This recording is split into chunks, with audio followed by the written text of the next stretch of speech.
Les experts atlantiques. Faisal Tadlaoui. 11h40 de retour sur le plateau des experts, les dernières, mais c'est pas si vite parce qu'il y a beaucoup de choses à dire sur les accidents de la circulation. On en refera avec Younes Sayer, commissaire Kharbouch, Monsieur Boulajoul du CNPAC. On a Aïcha Digna au téléphone. Alors avant de lui donner la parole, j'aimerais revenir sur ce cas. On en a parlé mercredi, Younes, on en a parlé la semaine dernière, sur le cas d'un accident de la circulation qui a été dramatique sur l'autoroute où il y a eu projection d'une voiture sur une autre voiture en frontale. Il y a eu malheureusement le décès d'une jeune femme avec des blessés graves et un conducteur, un monsieur de 78 ans qui était impliqué dans cet accident de la circulation, qui est aujourd'hui en détention provisoire en attendant son procès, bon, sachant qu'il y a pas eu de constatation d'ivresse ou de consommation de drogue, etc. Et on se pose des questions sur, on va peut-être venir sur le fond de l'affaire d'un point de vue, pas d'un point de vue juridique parce qu'on n'est pas là pour ça, bien que nous on ait fait nos consultations par ailleurs, mais de voir de quelle manière les sanctions qui sont appliquées dans le cadre du code de la route d'un point de vue juridique jouent sur finalement la prévention, parce que c'est fait pour ça. Quand on sanctionne des gens à l'issue d'un accident, c'est bien pour que on les refasse pas après. Donc après, voilà, c'est pour ça que je mets en lumière cette affaire et aussi pour voir avoir aussi la version de cette affaire qui agite les réseaux sociaux. Aïcha, bonjour. Allô. Oui, bonjour, je vous écoute. Comment ça va? Allô. Ça va, je vous remercie. Bah, écoutez, on peut dire que ça va trop bien. On vit un drame depuis plus d'un mois. Et je vais vous dire que c'est pas du tout facile pour toute la famille. Alors, j'aimerais juste revenir, parce que c'est vrai que là, on est là pour parler d'un cas qui est particulier. Juste revenir sur, parce qu'aujourd'hui, vous savez, on a la police sur le plateau, on a la prévention des accidents de la circulation, on a aussi l'accidentologie à travers Younes Sayer qui est avec nous. On aimerait revenir très brièvement sur les circonstances de l'accident. Alors, vous savez que moi-même, j'ai été victime avec mes enfants, mes parents, de cet accident. Donc, je me souviens très bien qu'il y a eu un camion de type semi-remorque rouge qui nous a percutés et qui a éjecté notre véhicule de l'autre côté de l'autoroute. On a eu un choc frontal avec une berline blanche. À bord de cette berline, il y avait une jeune fille malheureusement qui a perdu la vie de 23 ans. Nous avons tous été grièvement blessés, nous sommes passés par la réanimation, l'hospitalisation, les opérations chirurgicales, etc. Donc, il y a eu énormément de dégâts matériels et corporels. C'était dramatique. Il y a eu des témoins qui ont arrêté au péage les gendarmes pour leur signaler justement qu'un camion semi-remorque a été la cause directe de cet accident. Les témoins, au jour d'aujourd'hui, nous n'avons pas leur identité. Je ne sais pas si elle a été camouflée ou si vraiment, ils n'ont pas pris cette identité. Mais la question qui se pose aujourd'hui, on ne veut pas traiter du fond du problème, mais on veut juste comprendre, est-ce que mon père qui a 78 ans, qui a toujours conduit depuis 1956, il n'a jamais eu d'antécédents judiciaires, il n'a jamais eu d'accident de circulation. Est-ce que cet homme qui n'était ni en état d'ébriété, ni en état de fuite, ni c'était un délit de fuite, ni il jouit de tous ses papiers légaux, en fait, il n'a pas de délit, quoi. Donc désolé de vous reposer, on va reposer la question très clairement, juste comme ça on est même de manière froide. Il y a eu clairement au niveau des analyses, votre père n'était pas ni sous l'emprise de l'alcool ni sous l'emprise de la drogue, on est bien d'accord? Exactement, bon. Oui, exactement. Ok. Alors, aujourd'hui la situation est que ça fait combien de temps qu'il est en détention provisoire? Ça fait exactement 1 mois et 3 jours. 1 mois et 3 jours, en attendant le procès. Il y a eu 5 refus de liberté provisoire. On ne comprend pas, on nous dit pas pourquoi il y a ce refus de liberté provisoire. Je crois qu'il a été responsabilisé lui-même en disant qu'il a perdu le contrôle de son véhicule. Donc, on ne comprend pas aujourd'hui son état de santé. Il est sur fauteuil roulant, il est plâtré, il est opéré. On ne comprend pas au jour d'aujourd'hui pourquoi ils ne veulent pas le libérer sous caution. Je crois que c'est un droit de chaque citoyen de demander la liberté provisoire, surtout dans cet état. Donc, on veut juste le récupérer. Et puis après, s'il y a procès, il y aura procès. Il va comparaître devant la justice, qu'on lui prenne son passeport, il a des garanties de fait et de droit. Il pourra même... il sera là, il sera dans toutes les audiences, mais au moins dans son... Alors dernière question, oui, dernière question à Aïcha, parce qu'après on va éclaircir ce point-là. Quels sont les arguments qu'on vous a avancés pour, ou est-ce qu'il y en a déjà, pour le refus de la liberté provisoire? Non, aucune. Aucun. Okay. Excusez-moi, je suis désolée, je suis un peu stressée, on est toujours sous le choc. Il vient de refuser une cinquième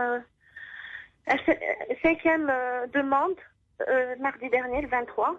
Et l'audience a été reportée pour le 14, c'est-à-dire 3 semaines après. Mon père n'est pas en état de rester en prison en ce moment. Il a besoin des siens, il a besoin d'être hospitalisé, il a besoin d'une convalescence. Nous demandons à la justice d'avoir pitié et de nous rendre ce monsieur. Il sera tout le temps à leur disposition. Merci Aïcha, merci, on comprend votre émotion et on y compatit, également à l'émotion et au chagrin de la famille qui a aussi perdu cette jeune femme dans cet accident. Oui, tout à fait. Mais, on a présenté nos condoléances, on est de tout cœur avec la maman. Je sais qu'elle a été meurtrie dans sa chair, mais il faut qu'elle comprenne que mon père est lui-même victime de cet accident. Et merci Aïcha. Merci Aïcha, on va essayer d'expliquer ça. En tout cas, on vous souhaite bon courage en espérant que cette affaire se dénoue le plus rapidement possible. Alors, merci beaucoup. Merci Aïcha. Pourquoi j'ai voulu poser cette affaire? Parce qu'elle pose déjà d'un point de vue juridique, on a fait nos consultations. Si Younes, une magistrate, est venue hier ici au sein de la radio et on lui a posé la question de manière claire sur la détention dans le cas des accidents de la circulation. Et là, je vais vous poser la question aussi à vous, commissaire. Dans quel cas la détention provisoire est prévue dans le cas d'un accident de la circulation quand il est avéré qu'il n'y a pas de circonstances aggravante, on parle bien de ça, je vois bien du côté de la police. Une magistrate nous a bien affirmé que la détention provisoire pouvait durer 48 heures et souvent dans le cas, souvent, elle me l'a dit, c'est pour protéger des fois la personne des répercussions que pourraient avoir les victimes ou les familles d'en face, etc. Tant qu'il n'y a pas preuve qu'il y a une responsabilité avérée, consommation de drogue, alors quelles sont les circonstances aggravantes qui font qu'on va garder quelqu'un qu'on peut estimer dangereux? L'état d'ébriété, par exemple. L'état d'ébriété. Au volant, oui. Conduite en état d'ébriété avec et l'accident, quoi. Oui, et avec un mort en face. Dans un accident, un mort en face, c'est extrême quand même. Alors ça, c'est automatique, ça c'est normal. Absolument. Imaginons, je dis bien, je vous demande pas sur toute l'affaire de nous donner votre avis, mais là, en l'espèce, un accident comme ça qui est dramatique, est-ce que cette personne doit rester ou devait être amenée en détention préventive? Enfin, vous, en tant que policier, vous dites c'est comme ça. Non, je sais, vous avez un devoir de réserve. Je suis pas vous n'êtes pas juriste à répondre à cette question parce que il est déjà entre les mains de la justice.